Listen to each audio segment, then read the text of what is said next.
Good afternoon, ladies and gentlemen. Good afternoon, brothers and sisters. Welcome to the house of David. I bring greetings to you in the name of the Son of the living God, Yahshua the Christ. On today's episode, we shall treat an important subject that has to do with the current derailment of the church.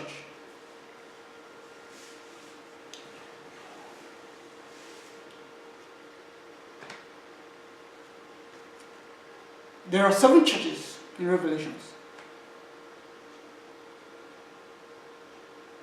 amongst which some are just fair, some are actually bad, some are bad, while there's a particular one that is perfect, a perfect church, the Church of Philadelphia. How did we get to a point where we have the same Christ, we have the same Son of God, but we have different doctrines? How come we're having different doctrines in most of our churches? How come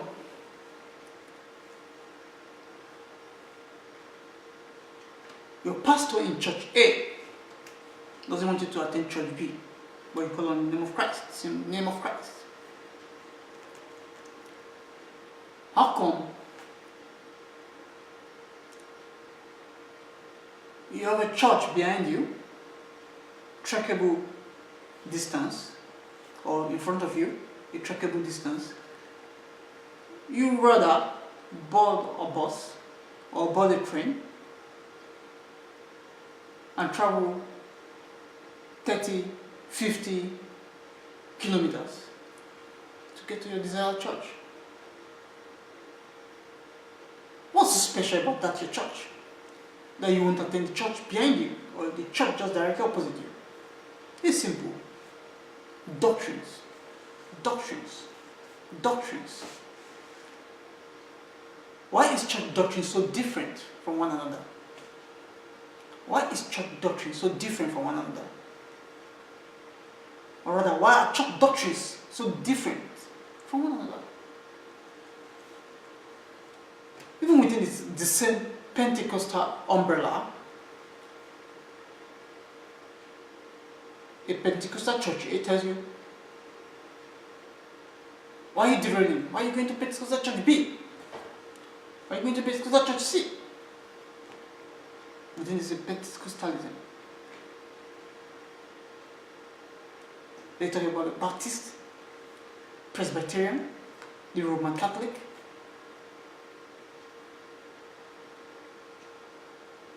a host of others, the Anglican, the white garment churches. How do they call on the name of Jesus, on the name of Yahshua? They all call on the name of Yahshua. Why is this division? Why is there this division? Why? It's some other religion. Just go to the next available worship center and say their prayers.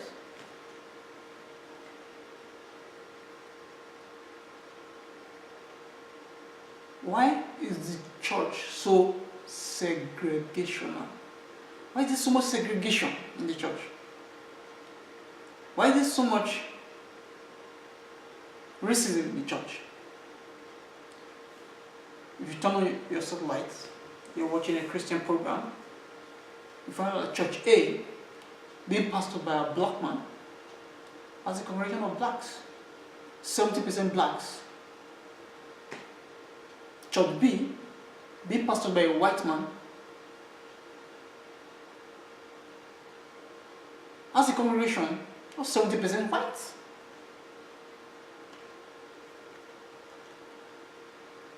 Doesn't matter if they preside in the same environment.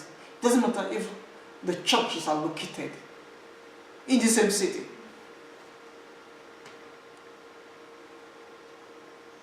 Racism in the church, segregation in the church, discrimination in the church.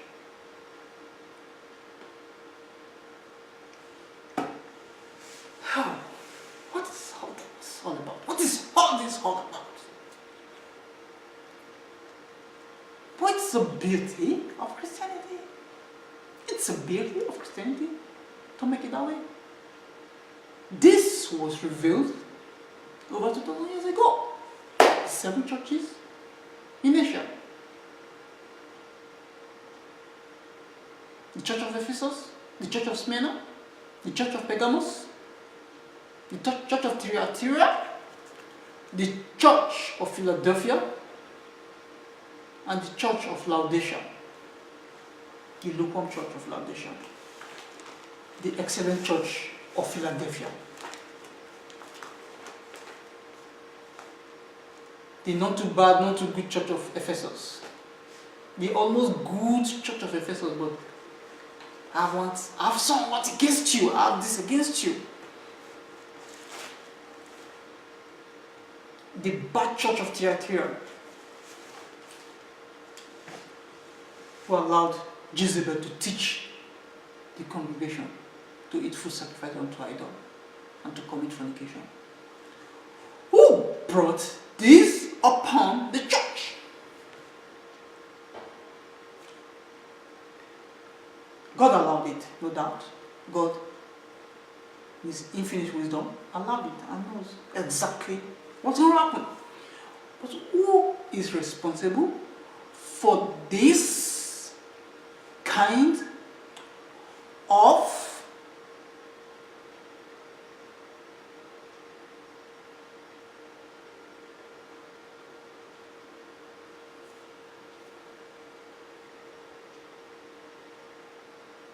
who is responsible?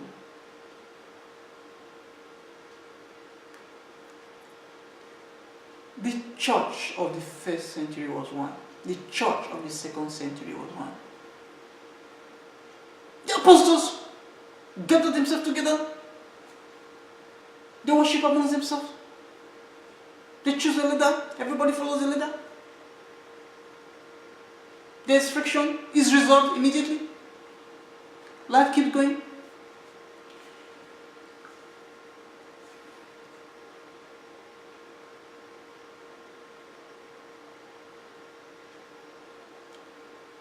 Only one person, one man could not resolve issues. He brought this upon the church. Division, the segregation, the racism.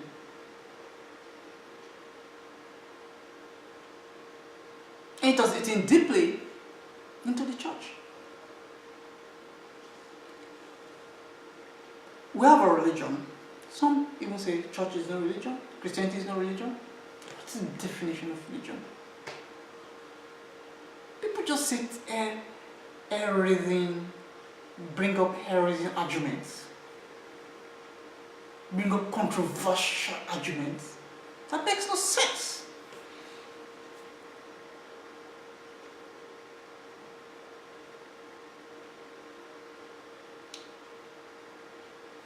Okay, this is the end time. The church is coming back together at the end time. There will be a perfection of the church just before the end of days. And it is now because I'm calling on all the lost sheep of Israel that believe in the true church, that believe in the one and only doctrine of the Most High God, one and only faith revealed by Yahushua, our Savior, to come together. It doesn't matter which denomination you worship in. It doesn't matter where you belong to now. I'm calling you to come forward, because I'm going to start revealing the true position of Christ on so many matters that have divided the church.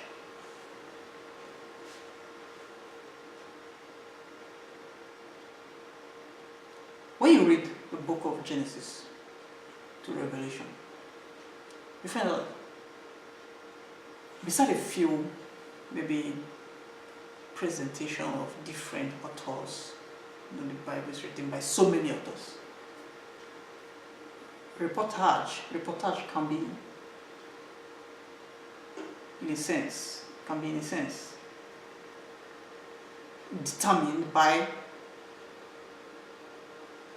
your imagination and your perception of things, your perception and imagination. We can be in the same place, watching a similar scenario, exactly at the same spot, but in our reportage, in reporting that story, in reporting that scenario, we may differ a little bit from each other. Apart from such circumstances, there is generally no conflict in the Bible. If you read the book of Genesis to Acts, and then you terminate it, jump to Hebrew, read to Revelation.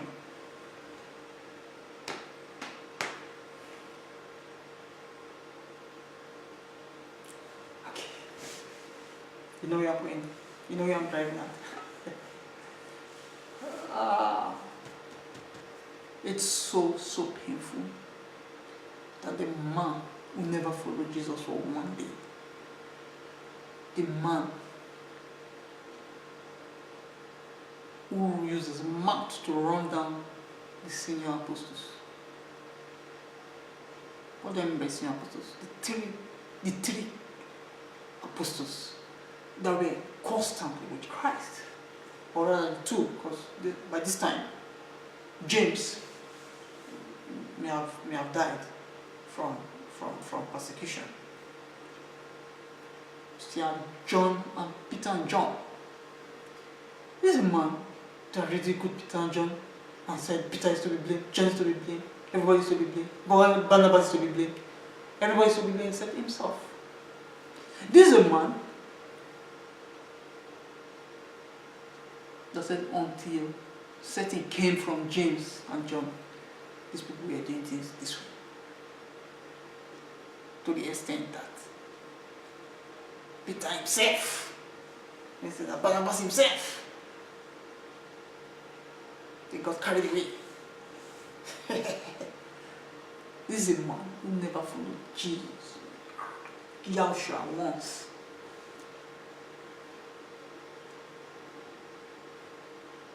Who do I believe?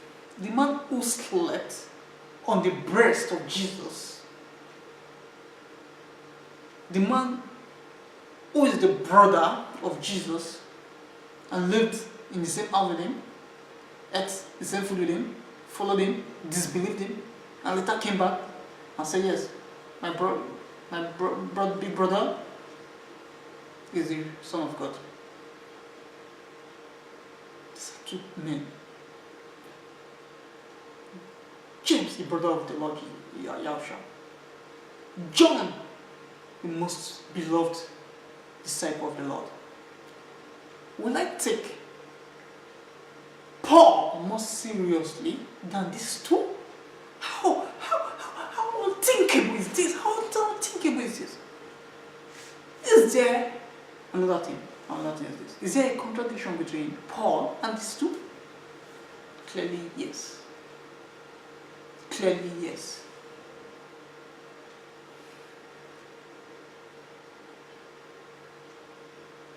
I'm going to point to just one. Just one. Or just two of this contradiction. I'll take you to the book of James, and I'll take you to one of the books, several books of Paul, and I'll show you a clear contradiction, which only the gullibles will continue to argue and make a case for.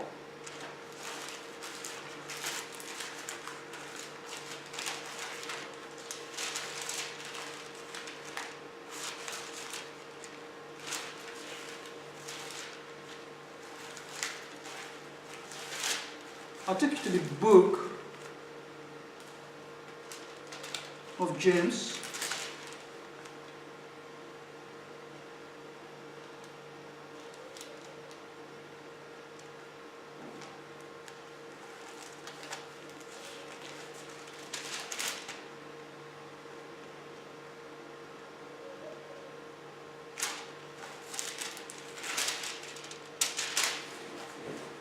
Sorry, just a moment. Okay, our digital Bible. I'll take me there faster.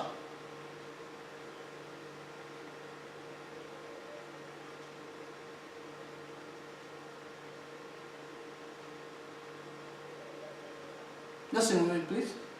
Viewers, just a moment. Just a moment.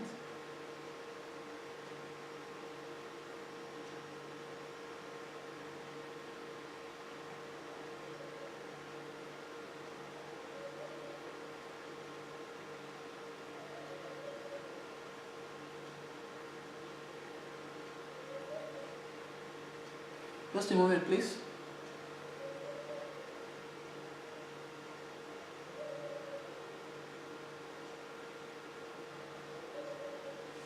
I'll take you James chapter 2, verse 17 and 18. James chapter 2, verse 17 and 18. I read. Even so, James speaking here, even so, faith, if it hath not works, is dead, being alone. Verse 18. Yeah, a man may say, thou hast faith, and I have works. Show me thy faith without thy works, and I will show thee my faith by my works.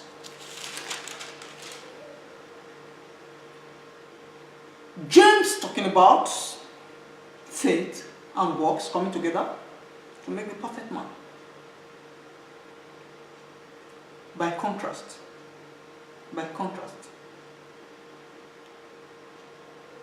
let's go to one of the books of Paul.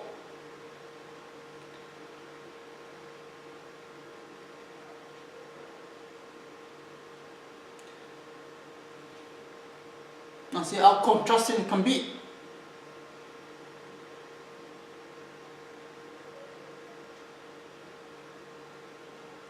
Romans chapter 3 verse 27. Where is boasting then? It is excluded. By what law? As Paul asking himself a question and answering himself. Of works. Of works. Of works. He's asking if it's of works. He answered, nay, but by the law of faith. Romans 4 verse 2. Criticizing works. For if Abraham were justified by works, he hath whereof to glory, but not before God. God, come on. Romans 4:6. Even as David also described the blessedness of the man unto whom God imputed righteousness without works. Come on. Can you take that to the bank?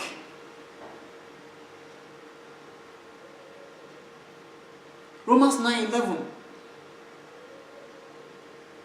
For the children being not yet born, neither having done any good or evil, that the people of God according to election might stand, not of works, but of him that calleth. Come on. Can you just come on?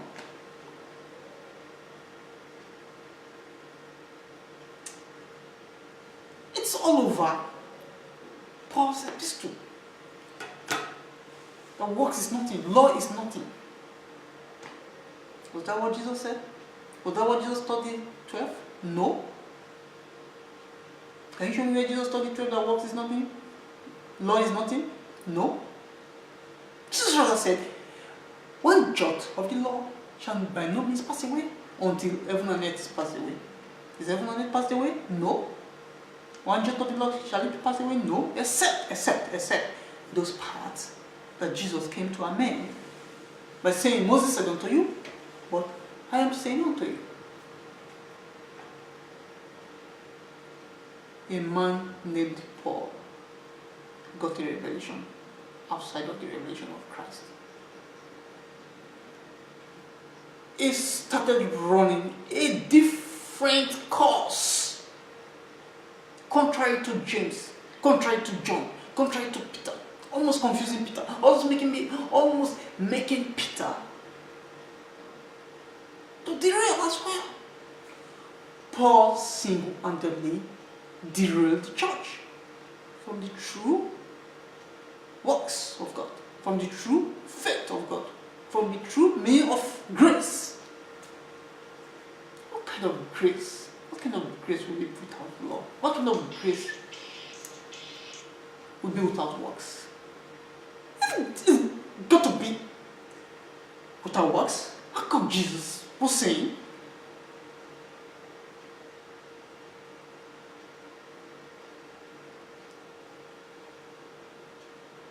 if you want to follow me, if you want to be called by my name,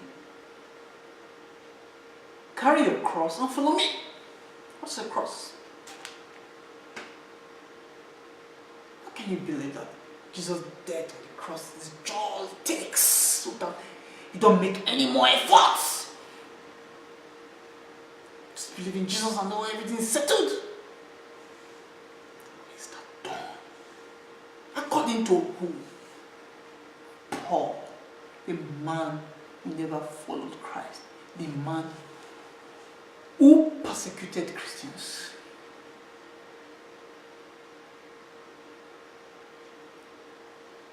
Okay. He persecuted Christians, he got hold of himself, he repented, he came back to his senses, he followed Christ.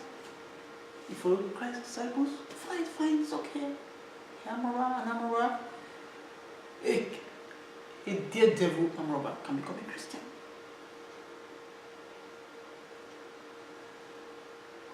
A killer, a murderer can become a Christian. Name it. As long as you have not blasphemed the Holy Ghost, you can become a Christian. Fine, I'm fine with that. Paul got hold of himself, repented, came back to his senses, became a Christian, followed the apostles. But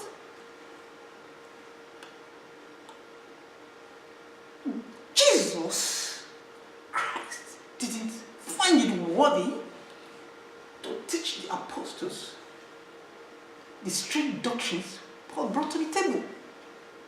He waited until he's gone, resurrected, now found a man in Paul to teach the new things. He doesn't care. He doesn't care. He just took Peter, James, and John to the transfiguration. He showed them so many things, amazing things. To this end, I said, the book cannot contain these things. The miracles Jesus did, the works Jesus revealed to the apostles, if they were to be written down, the book cannot contain it. So many miracles. He showed them these great works, took them all around, but reserved a new doctrine for one man called Paul to come and reveal. Come on.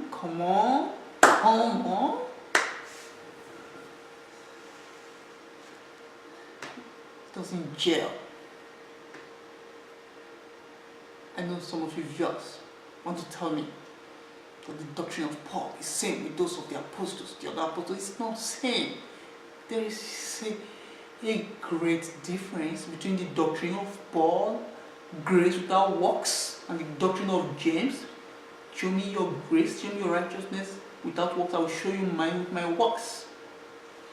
There's a big difference between Paul, who says the law is nothing, the law brings death, and to any of the apostles who said, if you follow the laws of God, you will have life.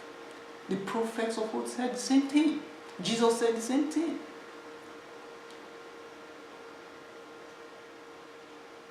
I would have been a bit comfortable if Paul was speaking about the laws that have been done away with by the death of Christ, like the law that requires you to bring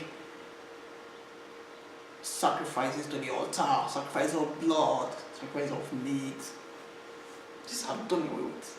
I would have understood if that was what Paul was referring to. Paul was referring to the entire law.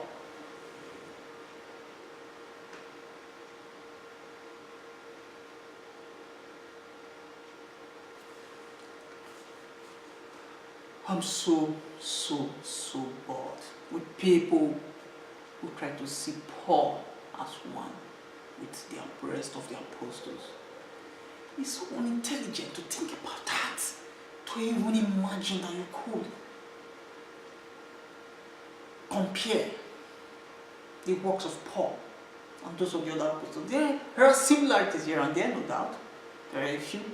Okay, do not commit fornication, do not do this, do not do that. The same man who said the law is nothing, the law is where you know that you have erred. The law is where you know that there's a thing called adultery or fornication. The law is where you know that you do not steal. So you condemn the law. And you come up to say, do not. These are the works of the Spirit, these are the works of the flesh. The flesh.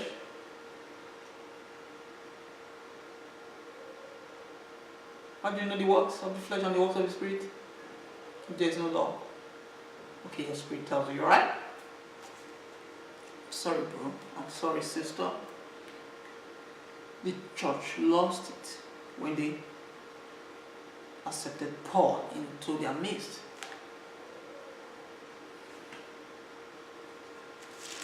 Paul is the problem of the church. Paul is the cause of the divisions in the church.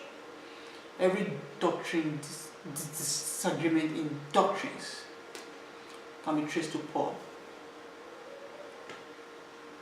Major ones.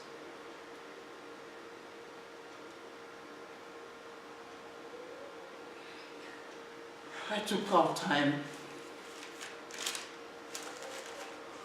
a lot of time, to study the works of Paul.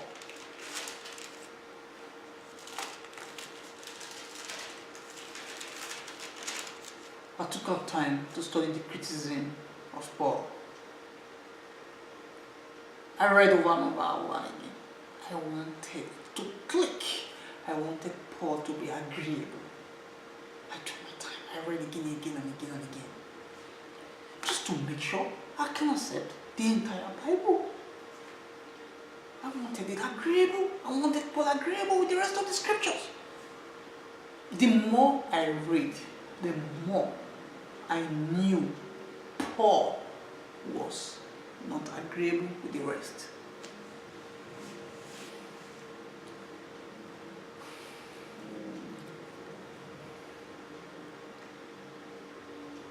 I'm going to present to you a book about the works of Paul. God revealed to me. I've written down. It's called Paul. The title is Paul, Apostle Paul, Pro or Antichrist. Pro or Antichrist. It's available in Amazon. Google Apostle Paul, Pro or Antichrist in Amazon and get a copy. I look forward to sharing more on Paul and the church, and how the church has derailed as a result of the epistles of Paul, which in several cases contradicted the words of Christ himself, contradicted the words and works of the apostles, contradicted the prophets.